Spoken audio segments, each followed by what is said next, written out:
we might as well get started. More people, I guess, will show up as we move on. Okay. But I do want to say welcome to the Twitter Spaces. This is being done by Locked On Ole Miss. Your Ole Miss every day. Thank you very much for tuning in, Chase, because I can announce you singularly by name. But the weather forecast for the Ole Miss Arkansas game is about 50% rain. I did notice that. But they did say the high temperature that day is going to be about 80 degrees. So it's looking like it's going to rain. So take that for what you will. Now, here's my thoughts that I've been giving on the quarterback competition. And other people might not agree with this, and it's not that I'm rooting for one quarterback or the other. I just want this quarterback competition to be over because I think there's more important stuff that they need to take care of that can't until that is done. So I'm not a fan of what they're doing. My whole opinion is if you laughed and snickered when Jim Harbaugh made his announcement, which everybody did, you're not allowed to really defend what we're doing because it's kind of the same thing. That's just my opinion on that.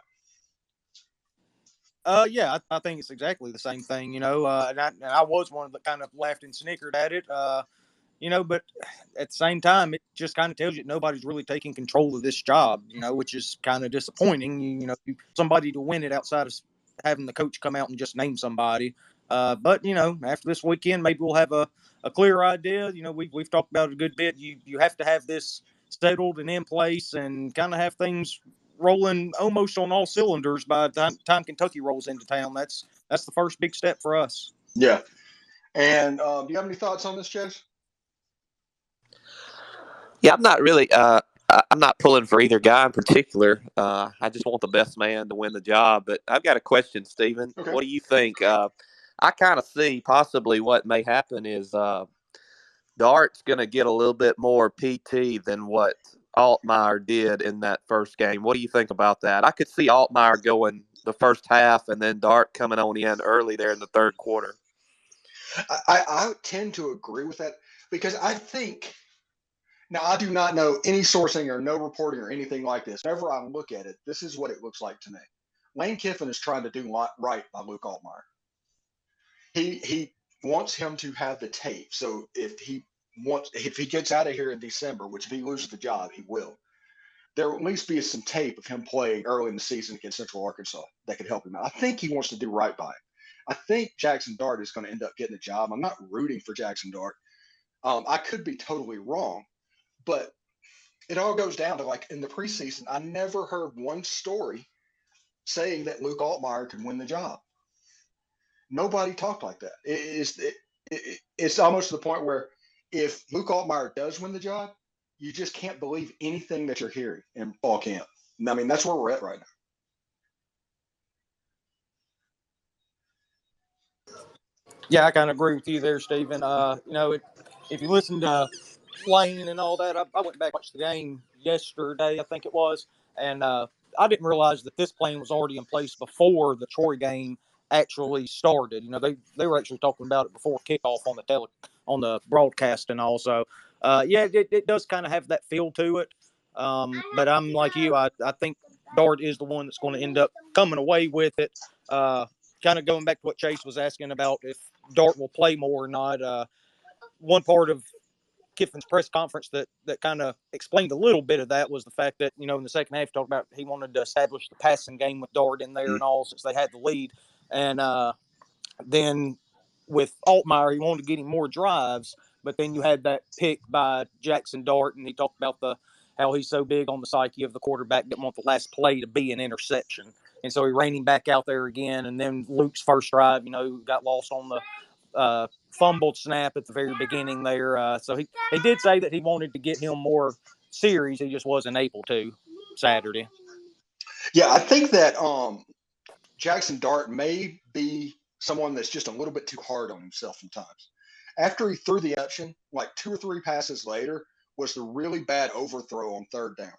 After Jackson Dart had a chance to get right, there was that overthrow. And I think that was his last pass of the game.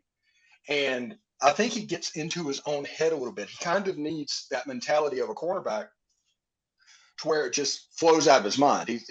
The last pass didn't happen. And I think quicksand, as Shane Falco would say in the replacements, is a possibility with Jackson Dart, at least right now. I mean, that's just what I see in that first game because Jackson, he actually played well. He missed on a couple of deep balls, but that's nothing unusual. He had a stretch of like 13 of 17. It was just that interception followed by the next series, that overthrow on third down that everybody kind of remembers. But before that, he actually played pretty well. Yeah, I totally agree. That's Jackson did play well. It's making those throws or seeing him throw those kind of balls that make you think that he has that kind of upside to where you think he could take this to another level if he's able to hit it. I mean, Matt Corral wasn't all that good as a freshman, second-year player, at Ole Miss either. This is a 19-year-old kid. They're both 19-year-old kids. There's going to be growing pains to expect anybody to come out and be anything resembling what were lucky enough to see these last 2 years with Matt Corral. I think it's a little unfair to the two quarterbacks we have, but at the same time, we're the way he's got this offense built around this running game and this offensive line. I mean, he does have the luxury to be able to lean on them a lot more to where Jackson or Luke, whoever ends up winning the job, doesn't have to be Matt Corral and have to show that kind of downfield ability that Matt showed several times a game every time he stepped on the field for us.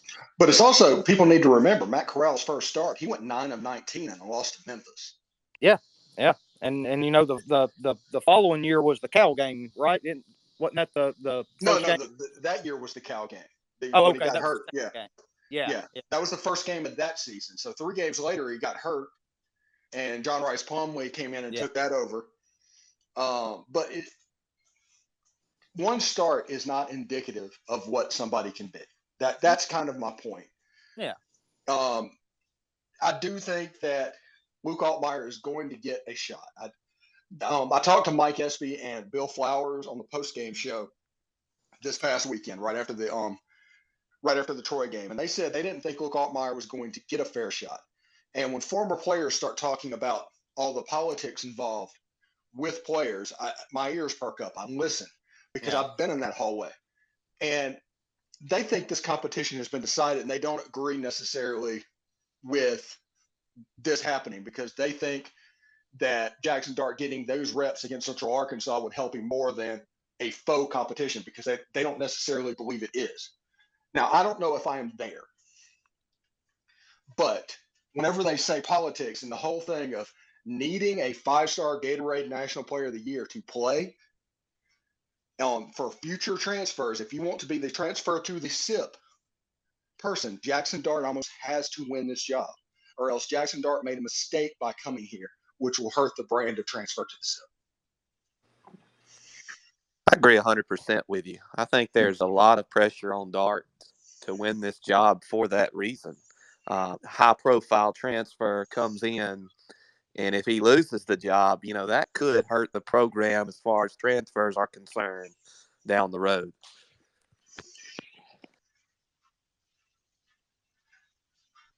Yeah. Derek, you got any thoughts on it? No, I just totally agree with everything you said. I think that goes kind of back to what I was saying earlier about him wanting somebody to win the job. But if somebody doesn't come and take it, then, I mean, you almost have to go with Jackson for that very reason because, he's kind of shown that's how he's going to start building these teams. And, you have to be creative at Ole Miss to recruit and get these top level talents. Stephen, you know that, like you said, you've been in those hallways. You kind of know how it works a little bit over there. And to Langham's credit, this transfer portal and all popped up, and they said, hey, this is another avenue where we can go get these 4 and 5-star guys that maybe not be happy with their playing time or something like that, whatever's going on at the other school, and thought, hey, we can build our roster with these guys. So it has to be in the back of their mind, knowing that they're probably going to lean on it so heavily going forward to get those kind of guys. So it's kind of added pressure for Luke to actually go take the job. And if he doesn't, then I think Jackson is going to end up being our guy. And kind of like both of y'all said already tonight, though, I don't care who wins the quarterback job. I couldn't care less. I watch Ole Miss football every Saturday to watch them win. I don't care what the name is on the back of the jersey. I want to go see us win as many games as we can and hopefully get to Atlanta one of these days. Yeah, Lane Kiffin is from the Pete Carroll tree. That is his dominant upbringing. And the key aspect of the Pete Carroll, and this is something I saw every day with Ed Orgeron, he just almost his own way and didn't know how to do it whenever I walked those halls. But I guarantee you, it's the same thing. Lane Kiffin will do whatever it takes to win. Period. He will do whatever it takes to win. He hates to lose. It's that Pete mentality that was developed way back when Matt Leinart and Lindell White and Reggie Bush was running sidelines and making big plays, and they were winning national titles. And I do agree with Bill a little bit. Now, that being said, I do agree with the only way that Luke Altmaier is going to be the starting quarterback this season is if he clearly wins the job. So whenever I say things, Luke gets his shot in my on my show tomorrow. It's titled Luke Gets His Shot, because that's absolutely the case. Because Luke needs to go out there and wow people, even though it's Central Arkansas, which that may have been why Lane picked Central Arkansas for that start to happen. So that even if he goes out and goes 25 for 32 for 275 and 3 touchdowns, you can still say, well, it's Central Arkansas. Yeah, and you can do whatever you need to. That's what I was going to ask you. I think we can all agree that Central Arkansas is nowhere, not even close, really, to the same level as Troy. So what happens if Luke goes out there and throws for 250 and 2 or 3 touchdowns in the first half against UCA? What happens is Lane has created himself a headache. I think he has an idea of what he wants to happen and what he expects to happen. And I think he expects that Luke's going to go out and perform a certain way to show everybody that, hey, this is not a far thing. So you can't really blame me for playing this guy, because either one of them is going to have growing pains here. So it's going to be a little bit of like, after seeing Matt Corral, after the first week with Jackson Dart, there's so many people that was comparing him to Matt Corral in 2021. And you just want to go, wait, is this real life? Is this a real thing? Were you really expecting this kid to be like a 3rd-round NFL pick just immediately? And that bothers me. The unrealistic expectations of our fan base. And I'm not saying we can't win 10 games, because I potentially think we can.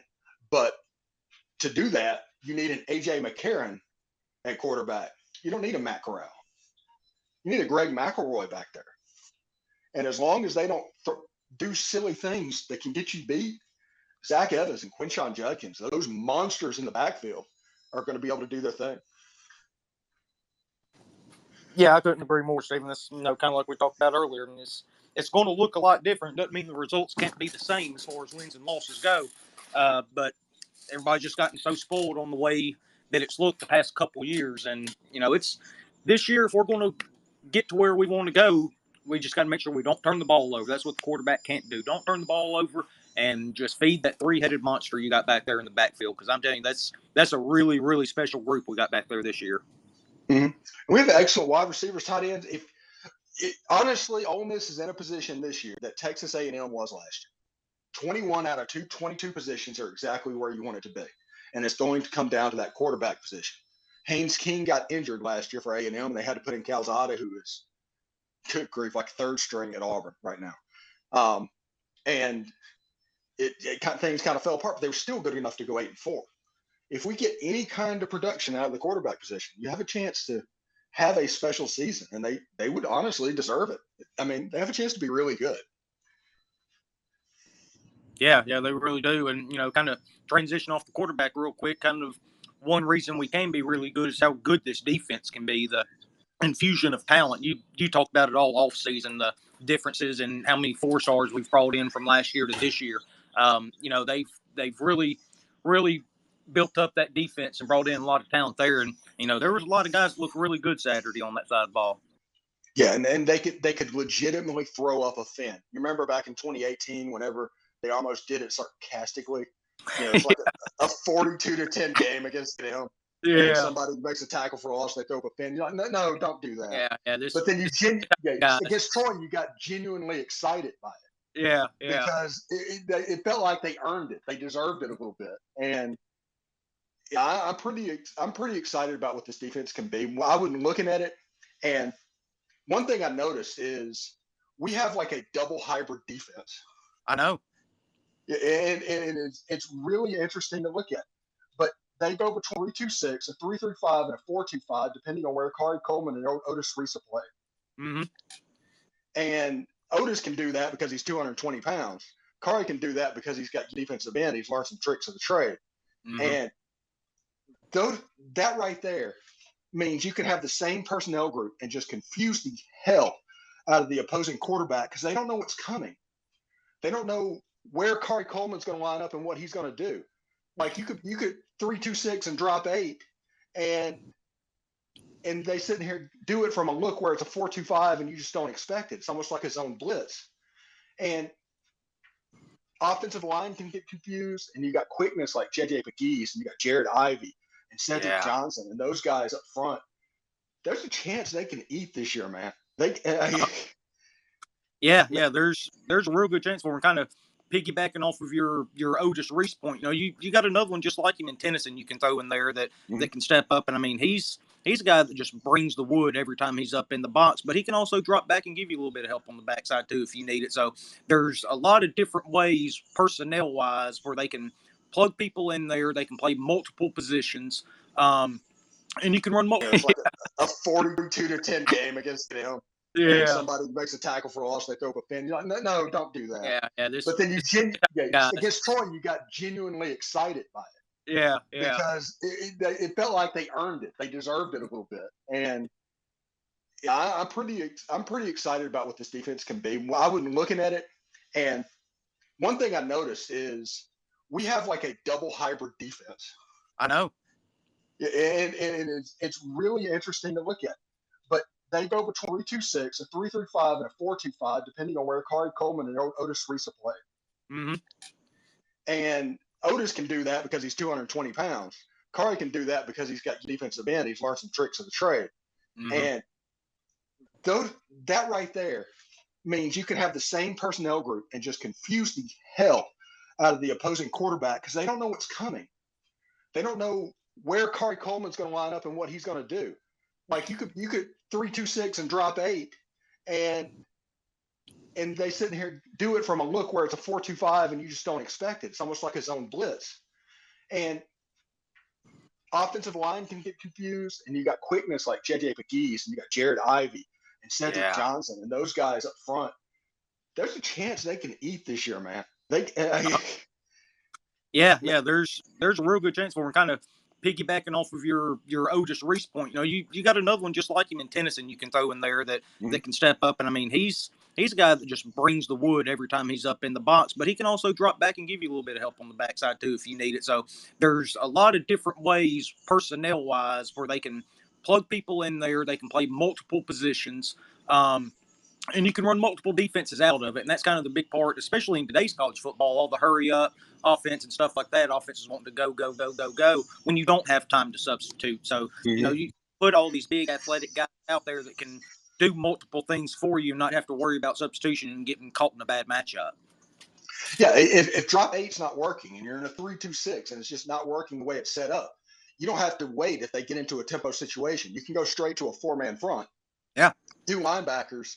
And not really miss a beat. It's kind of impressive. I saw this against Troy, and I thought about it. Nobody was talking about it, and it's almost a situation just like last year to where a new defense was created for the first game, and nobody knew anything about it.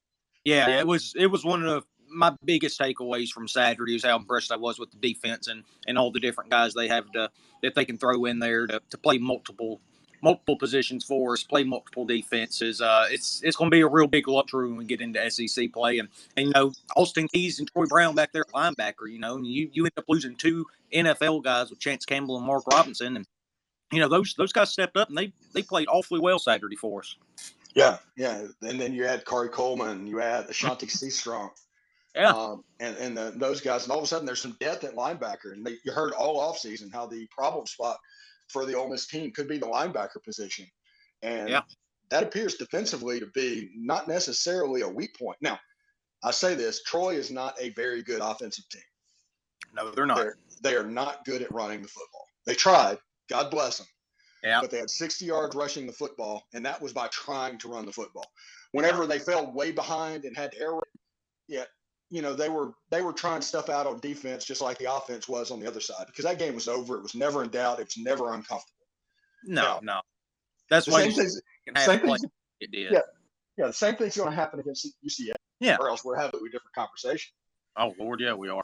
No, but again, kind of like you're saying there, though, it's not how they looked against who we played. It was how multiple they can be, and if you've watched football long enough, you can turn on any game. It doesn't matter who the opponent is, and you can spot dudes on the field. You can spot athleticism.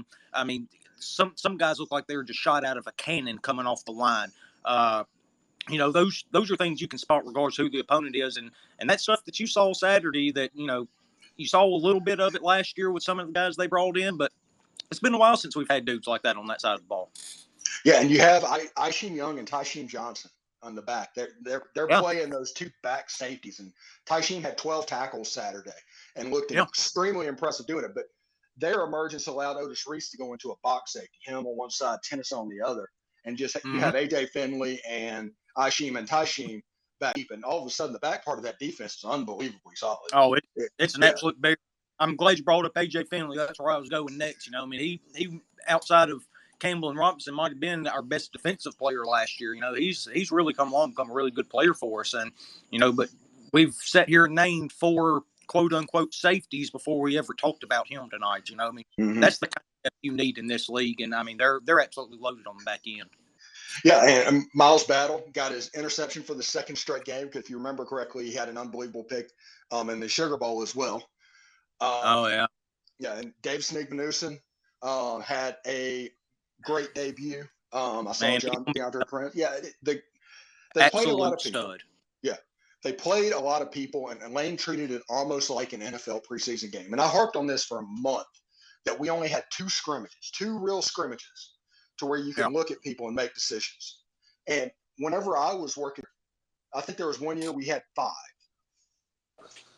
And we have 2. And if you understand coaches are unbelievably risk adverse people. They are unbelievably slow decision makers. So 2 scrimmages is not enough. If you want to know what happened with the defense in 2020, when Lane and DJ Durkin took over, there was no spring. There was no fall camp. There was not any film that they could make a decision off of, and they just had to guess and project players. And they picked the wrong guys. And by the midseason, when that film caught up and that decision-making caught up, they had the right people in place, and the defense actually wasn't horrible. But at the beginning of the year, it was one of the worst defenses I've ever seen. And that is because coaches are incredibly risk-adverse and incredibly slow decision-makers. Steven, I kind of wanted to elaborate on something y'all were talking about a while ago. I don't think the casual fans really understand. They didn't get a dose of everything on defense. We didn't show a lot of stuff. There were no stunts. There were no blitzes. And that's what's exciting, just in my opinion, looking forward, is we've got a lot to show yet. And I think there's a lot of things that the defensive staff held back on that's really going to impress some folks in the future with some of those guys y'all mentioned. Yeah, absolutely. And I do believe it was incredibly basic in week 1, and it's going to be incredibly basic this week. I think against Georgia Tech, we might show a wrinkle or 2 more, because it's a road game and a Power 5 team. And I think against Tulsa, you might see a little bit more too, because I think Tulsa is they might be our best non-conference opponent. All to get ready. But once Kentucky comes out, it's full speed ahead at that point. And you need to be ready to go, everything clipped by the time the Kentucky Wildcats come in on campus. Yeah, I totally agree. If not, you're liable to get run out of your own stadium. That's a really good football team. I'm actually really excited for that game Saturday night with them in Florida. That one's going to be a good one. Yeah, that should be a lot of fun. Alabama and Texas at noon. Can't wait for that. Alabama road game. How often do you see Alabama play road games? Like true road games? See very many true road games. No, you get all neutral sites and all that. No, not a whole lot of true road games. And man, yeah, I'm really excited about that too. Not because I think it's going to be a barn burner or a close game or a chance Alabama can get beat, but for whatever reason, I've just kind of really enjoyed over the last several years watching Texas just getting destroyed, and they are in for a long, long day come Saturday. Texas and Tennessee, right? Yes. The Yeah. UT are the behind back schools. Yes. Yeah. Uh, Yeah. I'm probably gonna have to get me a Dan Marino Pitt jersey shipped in here before the game Saturday. Seriously. Speaking of which, by the way, talking about Pitt, this is off the top of it, but their gold, it wasn't that yellow color whenever they had that. They had like a weird gold color, if I'm not mistaken, right? Yeah. Okay. Yeah. It was almost like a shiny pewter type thing. Yeah, it was like the 49ers gold almost. Yeah, Yeah. and now they have like an LSU yellow Pitt helmet, and I don't ever remember seeing a Pitt team, either their throwback uniforms, wearing those colors. Yeah, but these are much better though. That blue and yellow looks a lot better than what they did. I'm not saying it doesn't. It just Yeah. that gold that they had was so distinctive. Yeah. Like as soon as you saw that Pitt helmet, you knew exactly who on the field because nobody else had that. Yeah. Yeah. But at least they're back to being Pitt. You remember whenever they had like the identity crisis years to where they wanted to Pittsburgh. Yeah, those always tickle me when universities want to start changing their name that everybody knows them by, and they're just going to completely rebrand and just expect everybody to pick up on it. Yeah, That's kind of like ULL wanting to be Louisiana now. They get so mad when you say Louisiana Lafayette. No, we're the University of Louisiana. No, dude, you're ULL to me. Yeah, but that one is funny to me. And maybe Chase is on there the same way. But them calling themselves the University of Louisiana is a direct shot at LSU. Oh yeah. And I enjoy that portion of it. Oh man! Speaking of LSU, how about that game the other night? Wow. Oh my goodness! LSU and Auburn might compete for seventh in the West. Yep. Yeah, their quarterback play lacks a lot to be desired right now. Those offenses are really in trouble. It looks like. Yeah, LSU's offense reminded me of Ole Miss intramurals. Honestly, just snap the ball and let the quarterback run. That was their offense. Yeah, their offense was the offense was bad, but how about the special teams? Oof. Oh, that was Nebraska level bad special teams. Oh my goodness. Yeah, I know. Oh my goodness. Just anything that could go wrong did. At least they didn't fumble a kickoff return, I guess. And it could have been worse technically. Yeah, I love that Florida State had a wide receiver named Pookie. Look, talking about Florida State, man, it is an absolute travesty that Mike Norvell didn't have to answer questions about why he ran a toss to the right up by 7 with a minute left when all he had to do was play it safe, that field goal in that game. Yeah. I think both of the schools in that game sold their soul for their last national championship because is there any team over the last 5 years that just has worse luck than Florida State? Anything that can go wrong does. Yeah, it does. Hate it for them. Real shame. Yeah. But Jordan Travis, they showed him over and over, and there's like these smiles. That kid was having fun. And now they're going to go 4 or 5-0, and they have a chance for a decent season. The game could mean something, actually. Yeah, well, it may mean something going into it. I ain't buying into Florida State quite yet after them sneaking out there with a 1-point win against that LSU team the way they look. They may end up 4 or 5-0 to start the season, but that's just going to make the end of it a lot harder for them. The only downside is, like you said, Mike Norvell didn't have to answer those questions because last year, if you remember, the season opener was the Jacksonville State Hail Mary, where all you had to do was just push the guy out of bounds. Yeah, that's it. They're so poorly coached. It's unreal. And it's kind of funny thinking back when we had made the change from Matt Luke and went through our coaching search, and all you heard was, you've got to go get Mike Norvell. You got to get Norvell. I think we may come out on the right end of that one. Well, okay, here's the flip side of that. Jimbo Fisher broke Florida State so badly. Yeah. And then Willie Taggart did not help it at all. And you had multiple systems going back and forth. Mm-hmm. Florida State was a hard job when he took it. It was much harder than ours. And we were coming off probation and Matt Luke and all of that. But Florida State, they had to completely rebuild their offensive line. And it's just now starting to get serviceable. After 5 years of Jimbo being gone, the offensive line is just now getting serviceable. Yeah, They're almost to Auburn. That's the other thing. Auburn's so weird on the offensive front. Yeah, that's kind of odd for Auburn. You always at least think about them being so good in the trenches year in and year out with the way they recruit. They always have those guys, and they just don't seem to have it on the offensive side of the ball as far as the line goes this year. Defensive line's really good. I think they could be one of the best in the SEC. They looked really good. The weird one is you're always used to when you watch LSU seeing that dude in the backfield that can just tote the rock and go get you 150. And I don't know if they got that this year. So that's kind of weird to see this year too. Yeah, they got John Emery, who was suspended for the game. Yeah. But he could be that dude, but he's not special. I mean, he's not like a Leonard Fournette or even a Justin Vincent back in the backfield. Certainly not a Cecil the Diesel Hunts back there. There we go. We go. Back a little bit. But he's just a dude. Honestly, I would compare John Emery. I think he would compare favorably to the Jarvis Green Ellis. Oh, the law firm. That's my man right there. I actually got a signed football sitting in the living room from him right now. It's just not a game breaker. He's not a typical LSU back. But if you hand it to him 25 times, he's going to get 110 yards. Yeah. And look, that's valuable. I mean, those are guys that you can at least count on. It's nothing flashy or anything like that. But you're getting week in and week out from them at least. Yeah, LSU's offensive line's terrible. Awesome. Yeah. I actually saw I saw a list today of updated quarterback rankings in the SEC, ranked 1 to 14, and they had Jaden Daniels at LSU ranked ahead of Jackson Dart. Blew my mind.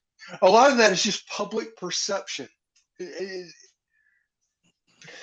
just public perception. They're using that grading curve of how good did Jackson Dart do versus how good Matt Corral have done. Yeah, and that's just so unfair. It's not fair to the kid. It's not. And I'm trying on my show to not give in to that because there are groups of people that are just rooting for a quarterback. And I saw this whenever Corral and Plumlee happened 3 years ago. Yeah, it's very similar. Yeah, the fan base would just fracture. Yeah. And that's one of the reasons I say root for the logo on the side of the helmet, not a particular quarterback. Yeah.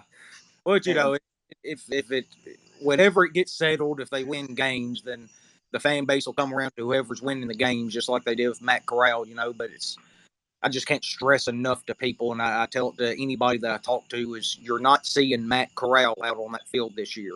At any point, it doesn't matter from the Troy game all the way to the state game to the bowl game. Whoever wins it, they're going to improve throughout the year. That's what these young kids do. They're both incredibly talented. But by the end of the year, they're still not going to be Matt Corral. You have to get that out of your head. It's not what you're going to see this year. Yeah, and before we get out of here, this year is about maximizing the quarterback position. Whoever wins that job, maximize that because 2023 has a chance to be the year when Ole Miss competes.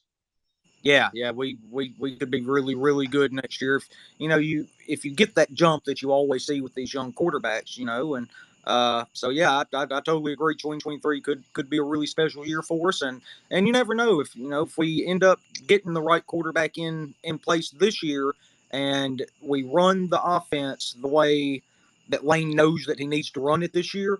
I mean, the backs are so special this year that they could still be so good controlling the game with those three backs behind that offensive line, as long as the quarterback just doesn't turn it over and, take a few shots a game. If we can just have somebody take the top off the defense every now and then to keep the back end of the defense honest, or they got to play back a little bit and go give those running backs any kind of room. I mean, it can still be a very explosive offense.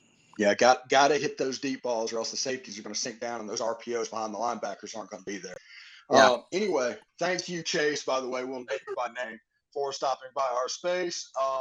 We'll be back next Tuesday to talk about Georgia Tech. I might see if somebody from Georgia Tech wants to come in next week and be in these spaces. Really enjoyed it, you two, Stephen and Derek. And by the way, I'm going to be in Atlanta for that Georgia Tech game, and I cannot wait. Go Rebs. Hey, there we go. If you haven't seen the video, I did a history video of why Georgia Tech is not in the SEC right now. Not why they left, why they didn't come back in and weren't allowed back in. You can check that out on the YouTube channel if you want to. I sure will, Steve. Yeah. Sounds I'm proud good. of that video, obviously. Yeah. Anyway, y'all take care, and hot and toddy, guys. All right. Appreciate it, Stephen. Have a good one, Chase. Y'all have a good night. All right, you Thanks. too.